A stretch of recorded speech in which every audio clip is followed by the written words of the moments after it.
Hello everyone, we are back here with your chapter number 4 that is Animal Kingdom. Okay, अब आपका ये this is the last chapter of your first unit.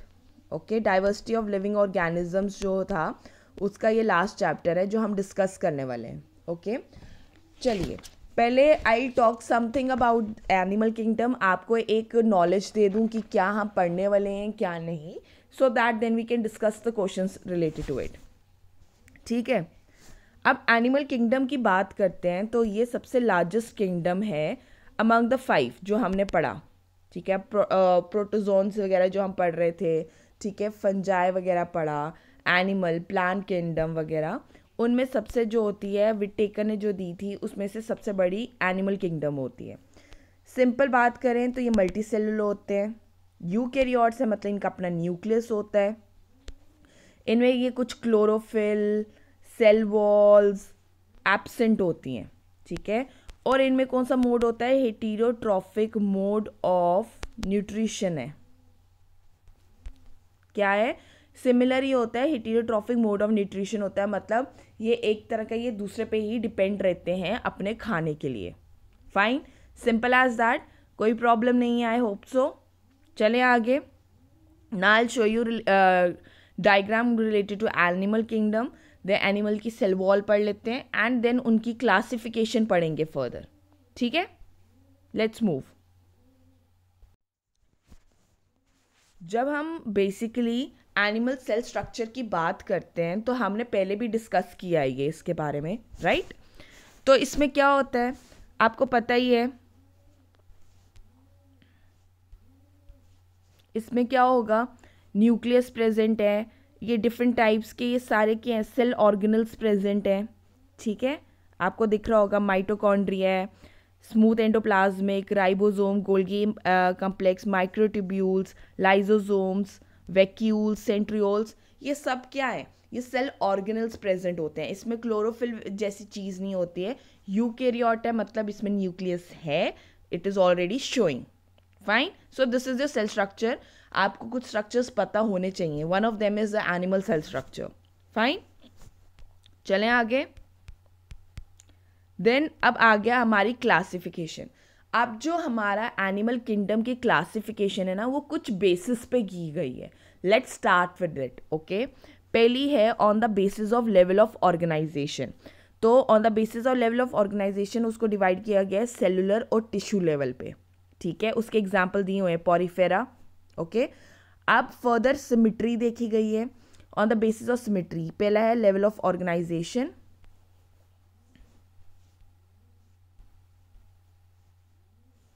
Okay, पहला है level of organisation. Second है symmetry. उसको radial और bilateral symmetry में divide किया गया. तो रेडियल के एग्जाम्पल्स दिए हुए हैं. बायलेटरल में एसिलोमेट्स, सीडो सीलोमेट्स दिए हुए हैं. प्लैटीहेलमेंट्स, स्किलमेंट्स, एनालिडा, ऑर्थोपोडा, ये सब एग्जाम्पल्स पता होने चाहिए.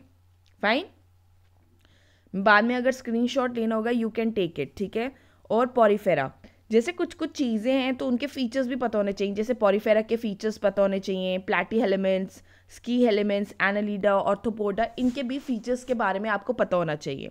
ठीक है, तो पहले लेवल ऑफ ऑर्गेनाइजेशन पे डिवाइड कर लिया, फिर सिमिट्री पे डिवाइड कर लिया. अब आगे चलते हैं. Now the on the basis of notochord.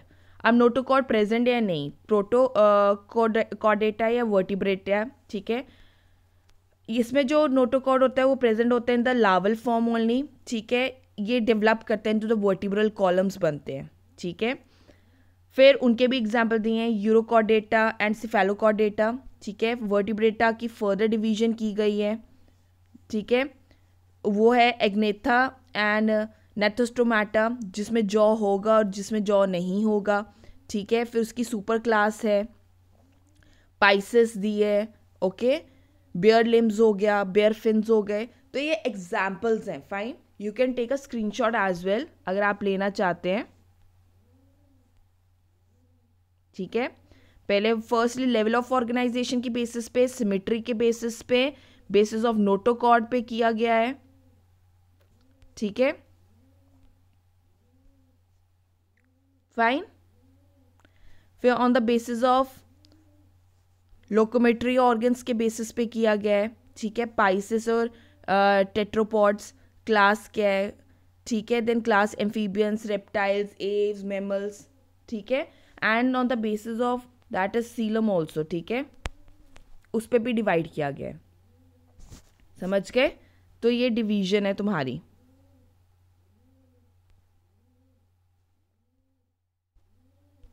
ये अगर मैं बात करूं सिंपल में, so this is the diagram you can go for. Germ layer की division, level of organisation, symmetry, development, coelom, segmentation, notochord के बेसिस पे किया गया है। ओके, जर्म लेयर है, डिप्लोब्लास्टिक है या ट्रिप्लोब्लास्टिक है। लेवल ऑफ ऑर्गेनाइजेशन क्या है, उसमें सेलुलर, टिश्यू, ऑर्गन, कौन सा लेवल है, फाइन। देन आ गया सिमेट्री, एसिमेट्री है, रेडियल है, बायलेटरल है। नोटोकॉर्ड्स नॉन कॉर्डेटा है या कॉर्डेटा है। सेगमेंटेशन एक्सटर्नल इंटरनल आ गया। सीलम आ गया, एसिलोमेट, सीडोसिलोमेट आ गया, ये पता होना चाहिए। डेवलपमेंट डायरेक्ट है या इनडायरेक्ट है, ठीक है। सो you should know about it, fine. Next, अब क्लासिफिकेशन की गई है, तो on the basis of body temperature कैसा होता है, उनका डाइजेशन कैसा है, सर्कुलेशन कैसी है, ओपन है, क्लोज्ड है, रेस्पिरेशन एनारोबिक है या एरोबिक है। ओके, ये कुछ चीज़ें आपको पता होनी चाहिए। इसमें मोस्टली आपको डाइजेशन और सर्कुलेशन के ही क्वेश्चंस हैं, so you should know about it. और उनका टेम्परेचर भी पता होना चाहिए। These are the 2-3 things you should know about it, fine. समझ गए? तो इस तरह we have discussed about the classification part, और उन्हीं के अंदर हर एक जो ऑर्गेनिज्म आ रहा है उसी ऑर्गेनिज्म पे रिलेटेड क्वेश्चंस आएंगे, उनके कैरेक्टरिस्टिक्स पता होने चाहिए, फाइन। तो I think I am clear with it. एक आपको ब्रीफ मिल गया कि एनिमल किंगडम में क्या डिस्कस होने वाला है, ठीक है। चलिए अब स्टार्ट करते हैं। फर्स्ट क्वेश्चन कह रहा है, विच among the following is not the basis of classification in animalia? A, segmentation, B, symmetry, C, mode of nutrition, or D, level of organization. ठीक है, so your correct answer is C, mode of nutrition. अब मैंने तुम्हें बोला, अब classify किया गया, सेगमेंटेशंस भी देखी गई, सिमेट्री भी है, रेडियल है या नहीं है, लेवल ऑफ ऑर्गेनाइजेशन भी देखी गई, सेल, टिश्यू। पर इसमें जो मोड ऑफ न्यूट्रिशन है उसको क्लासिफाई किया ही नहीं, क्योंकि सारे एनिमल्स का एक ही मोड है, that is heterotrophic, it is similar, तो इसलिए इनको फर्दर क्लासिफाई किया ही नहीं गया, ठीक है।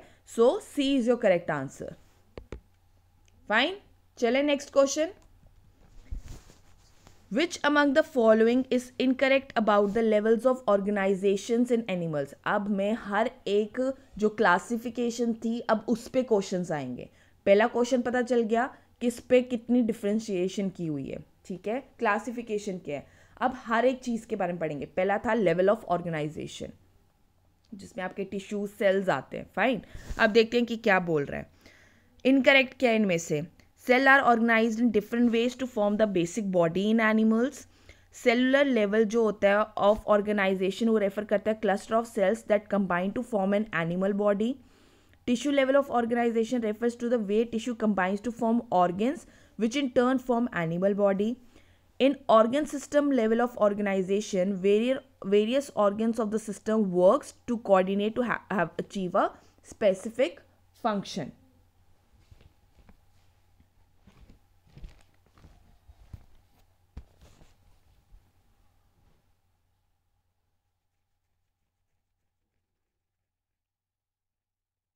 ठीक है, करें।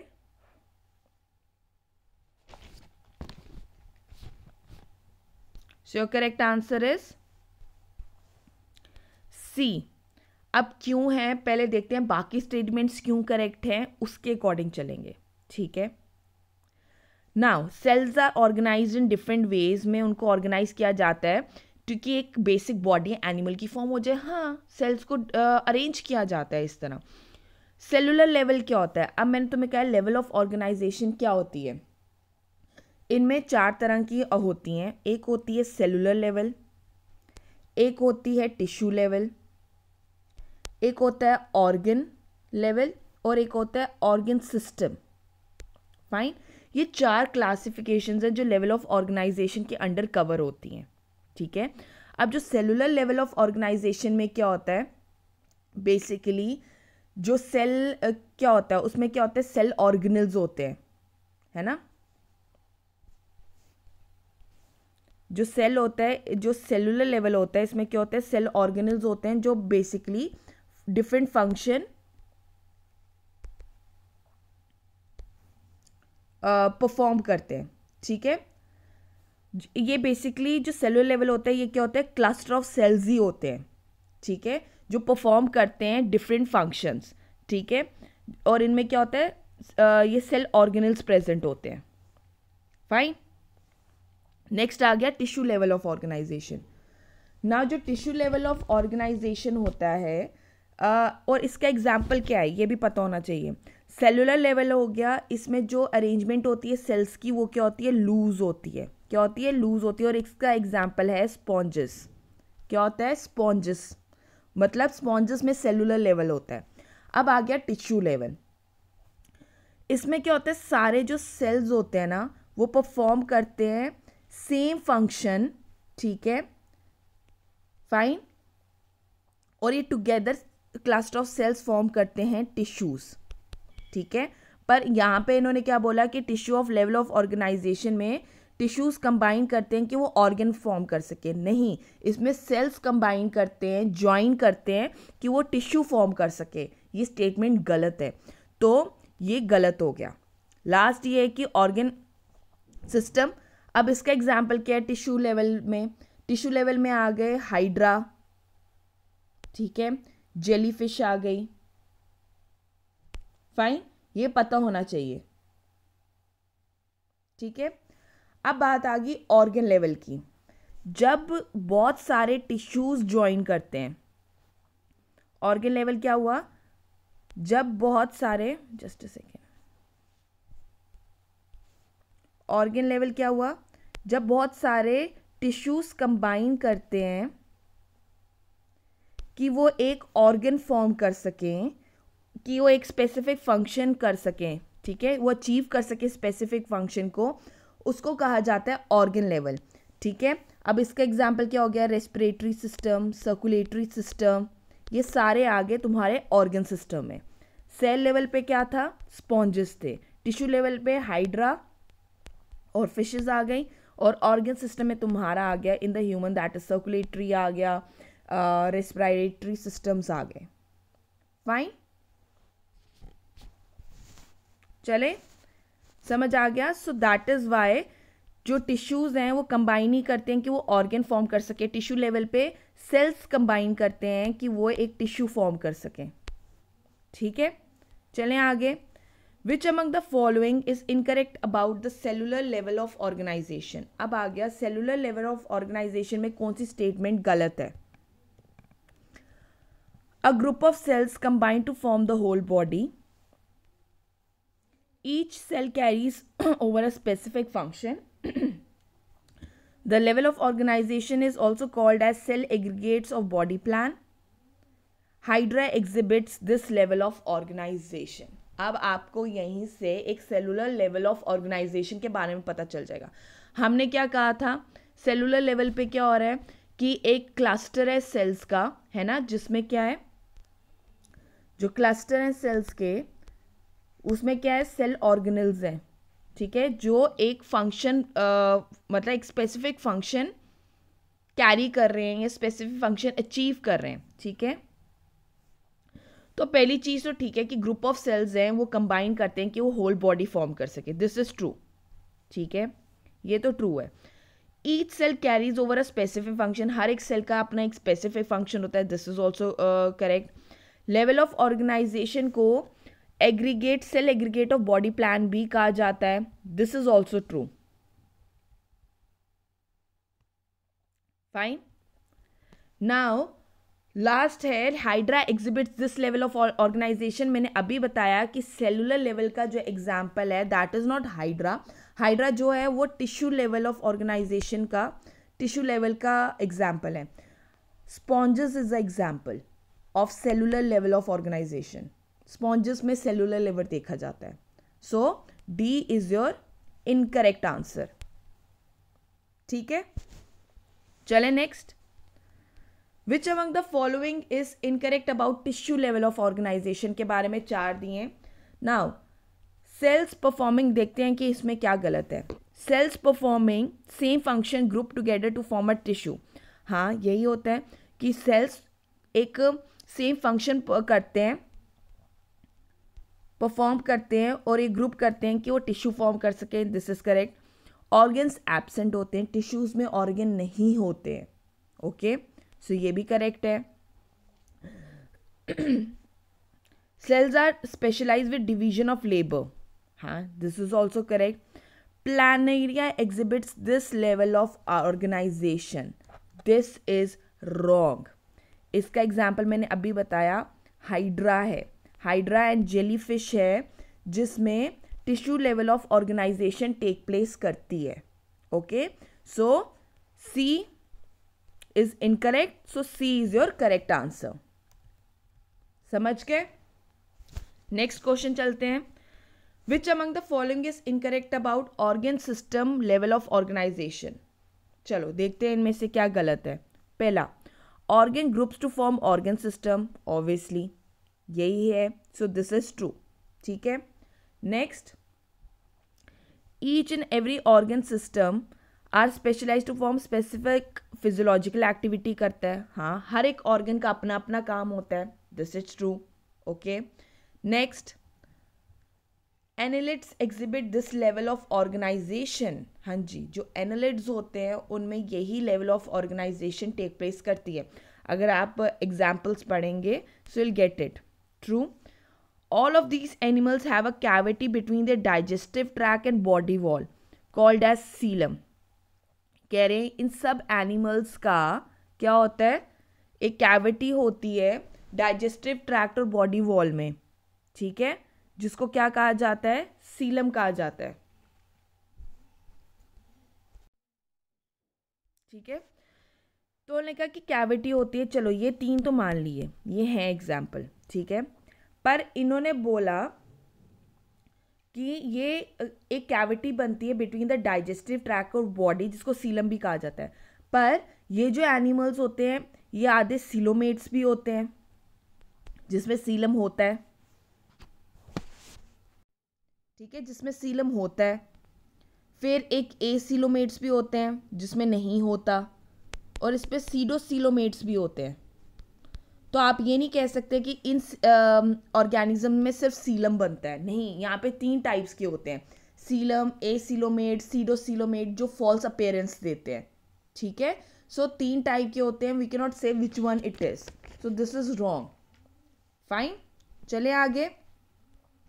विच among the following is incorrect about circulatory system in different animals. अच्छा, अब देखो एनिमल्स में ना या तो ओपन सर्कुलेटरी सिस्टम होता है या तो क्या होता है, ओपन और क्लोज सर्कुलेटरी सिस्टम होता है. तो आपको ओपन और क्लोज सर्कुलेटरी सिस्टम के बारे में पता होना चाहिए so that you can answer about it. पहली बात यही आ जाती है ना. पढ़ लेते हैं, देन उसके बारे में हम जवाब देंगे. या पहले let me just give you an explanation about it. ठीक है, अब देखो सारे जितने भी हमारे मल्टीसेलुलर ऑर्गेनिजम्स हैं तो सबको क्या चाहिए, सर्कुलेटरी सिस्टम तो चाहिए. ठीक है, क्योंकि उनको ट्रांसपोर्ट करना होता है ऑक्सीजन और न्यूट्रिएंट्स. ठीक है, तो दिस इज इम्पॉर्टेंट. फाइन, अब बात करेंगे ओपन सर्कुलेटरी सिस्टम की.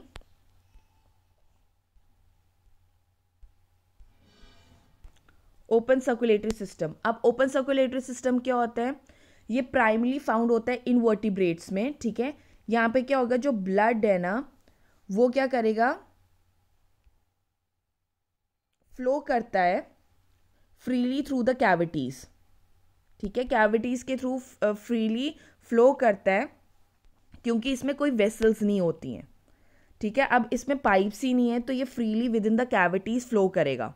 ठीक है, क्लोज सर्कुलेशन होती है जिसमें ये वर्टिब्रेट्स में पाया जाता है, जहाँ पर वेसल्स होती हैं और उसी के through blood flow take place करता है, ठीक है। जैसे तुम्हारा अर्थवॉर्म हो गया, ह्यूमंस हो गए, इनमें क्या होता है, क्लोज सर्कुलेटरी सिस्टम होता है। फाइन, तो आपको मैंने एक चीज़ एक्सप्लेन कर दी, पता चल गया, ठीक है। अब पढ़ते हैं इनके बारे में, अब देखते हैं और आंसर देंगे। In open circulatory system blood is pumped by heart into blood cavity, ठीक है, ये करेक्ट है। क्लोज्ड में क्या होता है, blood is enclosed in blood vessels, ये भी ठीक है।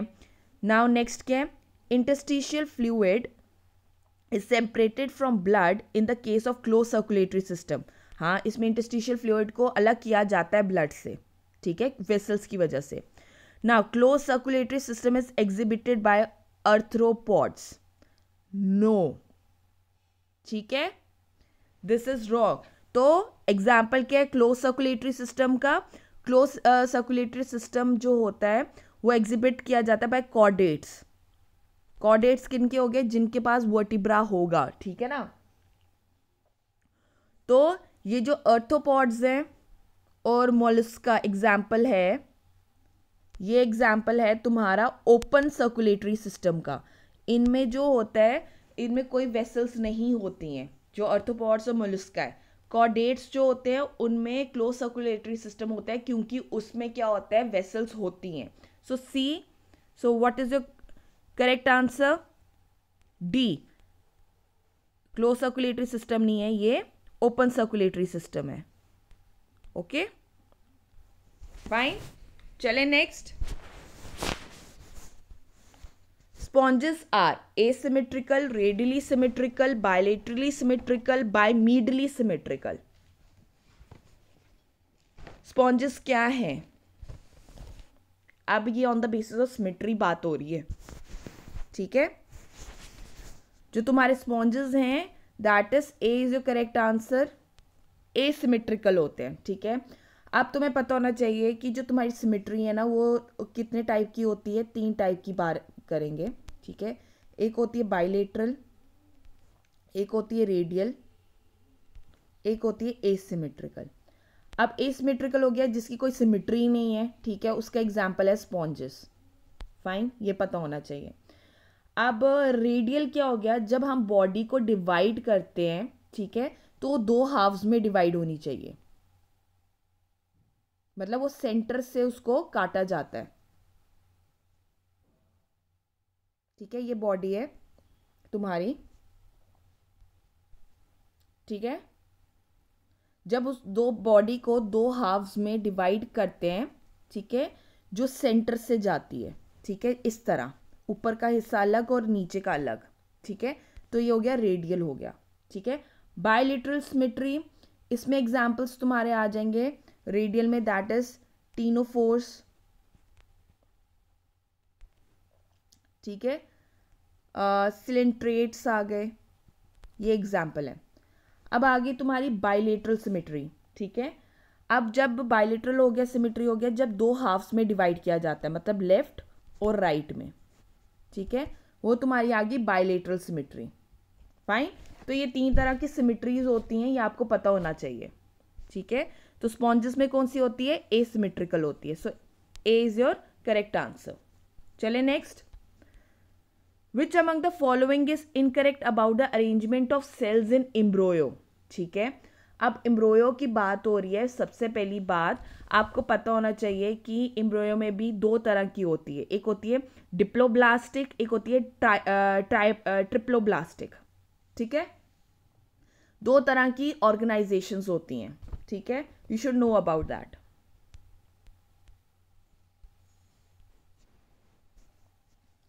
अब क्या होता है, देखो, एक हो गया डिप्लोब्लास्टिक, ठीक है।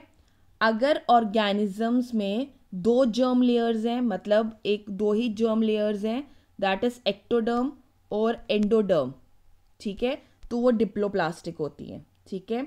तो इनका एग्जाम्पल आ गया नाइडेरियंस, टीनोफोर्स, ठीक है। ट्रिप्लोब्लास्टिक होता है जिसमें 3 एम्ब्रोइक लेयर्स होती हैं, दैट इज एक्टोडर्म, एंडोडर्म और मीजोडर्म, ठीक है, ये तीनों लेयर्स प्रेजेंट होंगी। एक्टो होगी बाहर की लेयर, एंडो होगी अंदर की लेयर और मीजोडर्म होगी मिडल लेयर। तो ये तीनों लेयर्स होंगी, तो वो हो गया। ट्रिप्लोब्लास्टिक एग्जाम्पल है कॉर्डेट्स आ गए, ठीक है, और प्लेटीहेलमिन्थ्स। फाइन, तो ये पता होना चाहिए, ठीक है। डिप्लोब्लास्टिक है जिसमें 2 जर्म लेयर और ट्रिप्लो हो गया जिसमें 3 जर्म लेयर्स होती हैं। समझ आ गया? अब इनके बारे में पढ़ लेते हैं। द वर्ड ब्लास्टेड, अब देखते हैं इनमें से क्या गलत बोला है। The word blasted derive its origin from the word blastula, which means a hollow ball of the cells formed during the early stage of embryo. This is correct. यही है, word blasted का मतलब यही होता है। Okay, next. Now, if the number of cells layers in blastula is 2 in number, ectoderm और endoderm होगा तो उनको डिप्लोब्लास्टिक कहते हैं, अभी पढ़ा, करेक्ट है। अगर 3 नंबर होंगे एक्टोडर्म, मीजोडर्म और एंडोडर्म, उसको ट्रिप्लोब्लास्टिक कहते हैं, ये भी ठीक है। ओनली कहा in diploblastic organism mesoglea a well differentiated substance is present between endoderm and ectoderm. So this is wrong. जो डिप्लोब्लास्टिक ऑर्गेनिज्म में जो मीजोग्ली होता है बेसिकली, ठीक है, वो वेल डिफरेंशिएटेड नहीं होता, वो अनडिफरेंशिएटेड सब्सटेंस होता है। देखो, एक वर्ड से आपका पूरा सेंटेंस चेंज हो गया। जो मीजोग्ली प्रेजेंट होता है वो अनडिफरेंशिएटेड सब्सटेंस होता है जो एंडोडर्म और एक्टोडर्म के बीच में प्रेजेंट होता है। So which is your correct answer? D, ठीक है। चले next. Mesoderm give rise to A. muscular tissue, B. central nervous system, C. urinary bladder और D. skin। पहले जान लेते हैं, फिर मैं तुम्हें इनके बारे में एक्सप्लेन भी कर दूंगी। 3 जर्म लेयर्स होती हैं, उनका क्या आंसर है, ठीक है। सो your correct answer is A. Muscular tissue, ठीक है, पता चल गया। चलिए, अब जो तुम्हारी जर्म लेयर होती है कितने टाइप की होती है हमने पढ़ा है, सबको पता है। एंडोडर्म है ना, एक्टो और मीजो, मिडल लेयर है, आउटर लेयर है और ये इनर लेयर है। तीनों के बारे में इतना पता चल गया है ना। अब जो एंडोडर्म की बात करें, सबसे पहले अंदर वाली लेयर की बात करते हैं। जो एंडोडर्म लेयर होती है ये क्या होती है? इंटरनल लाइनिंग होती है ऑफ द बॉडी, ठीक है। तो ये इंटरनल लाइनिंग करते हैं जीआईटी की, लंग्स की, लीवर की, पैंक्रियास, अपर यूटी आ गया, यूरोजेनिटल ट्रैक्ट की लाइनिंग करते हैं, ठीक है। अब ये कुछ ऑर्गन्स को भी इनकी वजह से बनते हैं, जैसे स्टमक हो गया तुम्हारा, लाइनिंग जैसे जीआईटी की है, स्टमक हो गया, इंटेस्टाइन हो गया, लंग्स हो गए, लीवर, जो ऊपर का पार्ट है उनको बनाने में भी हेल्प करते हैं और उनकी इनर लाइनिंग भी करते हैं, ठीक है। तो ये आ गया एंडोडर्म के अंदर। अब हम बात करेंगे एक्टोडर्म की। जो एक्टोडर्म क्या होता है? आउटर लाइनिंग होती है, ठीक है। ये मोस्टली इंक्लूड क्या करता है? स्किन को और हेयर को, ठीक है, फाइन। फिर बात करेंगे मीजोडर्म की, जो सबसे ज़्यादा काम करता है।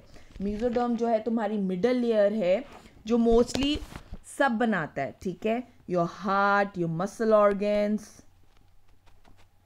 योर जेनिटल ट्रैक्ट आ गया, बोन्स आ गई, बोन मैरो आ गई, ठीक है। So it depends on that, ठीक है।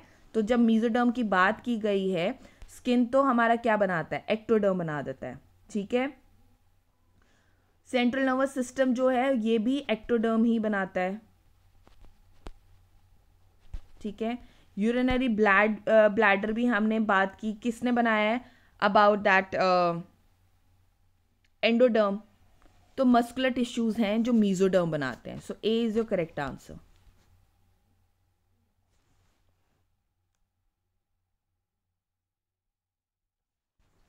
चलें आगे। Next, which among the following is incorrect about the types of digestive system in animals. अब जो डाइजेस्टिव सिस्टम्स इन एनिमल्स में कौन सी है? अब ना हम डाइजेस्टिव सिस्टम 2 तरह के होते हैं, कंप्लीट और इनकम्प्लीट, ठीक है। अब देख लेते हैं पहला क्या है। अ डाइजेस्टिव सिस्टम विद, जब जिसमें एक ओपनिंग हो टू द आउटसाइड उसको इनकम्प्लीट कहते हैं, ट्रू। अगर सेपरेट ओपनिंग्स हो खाना खाने के लिए और एक्सक्रीट आउट करने के लिए तो उसको कंप्लीट कहते हैं, true. C sponges have an incomplete digestive system and platyhelminths have a complete digestive systems. So you have to tell me which one is the wrong one. इन्हीं में से, दोनों में से कुछ है, ठीक है। तो सी स्पॉन्जेस का इनकम्प्लीट ही होता है क्योंकि इसमें एक ही ओपनिंग होती है, one opening. Same goes for platyhelminths, इसमें भी वन ओपनिंग ही होती है, ये कंप्लीट नहीं होता, ये इनकम्प्लीट डाइजेस्टिव सिस्टम है। So C is your correct answer, समझे। कंप्लीट डाइजेस्टिव सिस्टम का जो एग्जाम्पल है वो है तुम्हारे अर्थवॉर्म, अर्थोपॉड्स, ठीक है, स्पाइडर।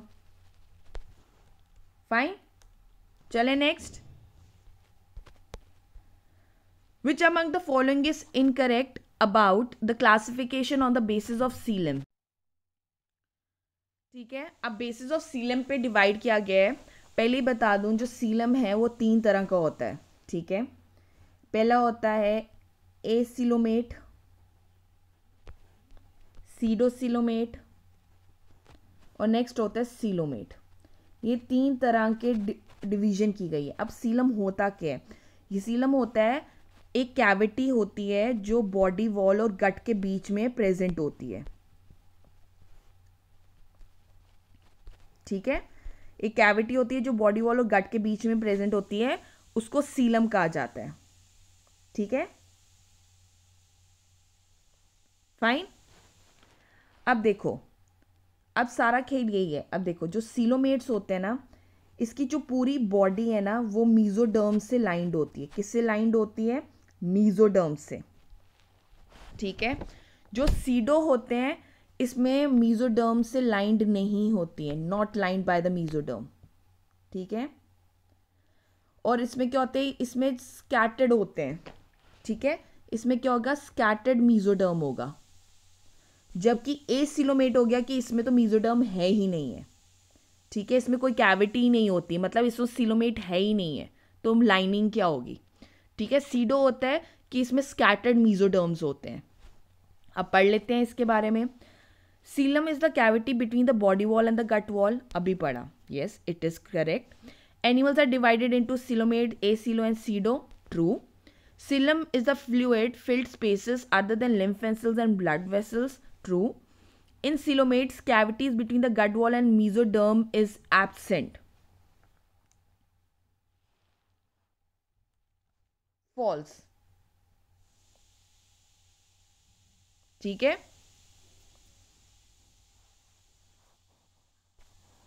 ठीक है।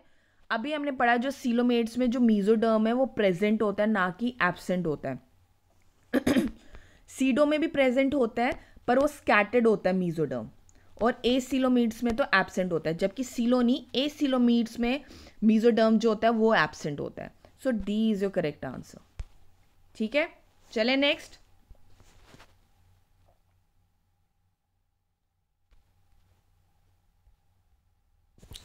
What among the following is incorrect about pseudocoelomates? क्या इनकरेक्ट है? सीडो का पहले पढ़ लेते हैं उसको। These organisms with false coelom होता है, true. Mesoderm and pseudoderm is scattered into pouches, true. It is lined completely through mesoderm.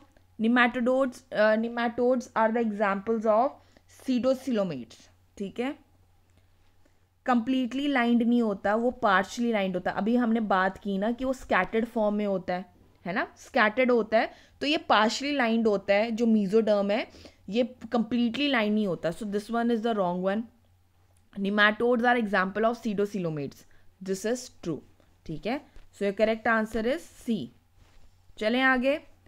Which among the following is incorrect about coelomates? चलो, coelomates को eucoelomates भी कहा जाता है, true. Body cavity is lined by mesoderm, true. Internal organs are suspended in coelom and it is attached to peritoneum, true or false? True, ठीक है। Porifera is the best example of coelomates, pseudo का एग्जाम्पल पता चल गया, nematodes, है ना। So what is an example of this? इसका एग्जाम्पल हो गया जैसे हेमिकॉर्डेट्स, कॉर्डेट्स, एनिलिड्स, आर्थ्रोपॉड्स, ये सब एग्जाम्पल हैं सीलोमेट्स के, ठीक है। पॉरीफेरा नहीं है। Fine, so D is your correct answer. चले next. Notochord is formed by, notochord किससे बनती है? मीजोडर्मल सेल से, एक्टोडर्मल, एपिडर्मल या एंडोडर्मल सेल से? जो तुम्हारा नोटोकॉर्ड है वो बनता है ए मीजोडर्मल सेल से। फाइन, जो नोटोकॉर्ड होता है ये फ्लेक्सिबल रॉड लाइक स्ट्रक्चर है, ठीक है, जो डिराइव्ड होता है मीजोडर्म से, ठीक है, और ये mostly dorsal side of the embryonic development में पाया जाता है, ठीक है। जिन एनिमल्स के पास नोटोकॉर्ड होता है उसको कहा जाता है कॉर्डेट्स, और जिन एनिमल्स के पास नोटोकॉर्ड नहीं होता उनको बोला जाता है नॉन कॉर्डेट, ठीक है, ये पता होना चाहिए। फाइन, चलें आगे। Next, which among the following is coelomate bilateral and has organ system level of organisation? Hemichordates, aschelminthes, coelenterata या प्लेटीहेलेमेंट्स, ठीक है। कौन सा सीलोमेट है, बाइलेटरल है और organ system level of organisation है? Exam your answer is hemichordates. Okay,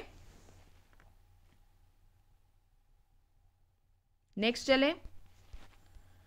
opening on the upper side of spongocoel is called as osculum, cnidoblast, spicules या ऑस्टिया।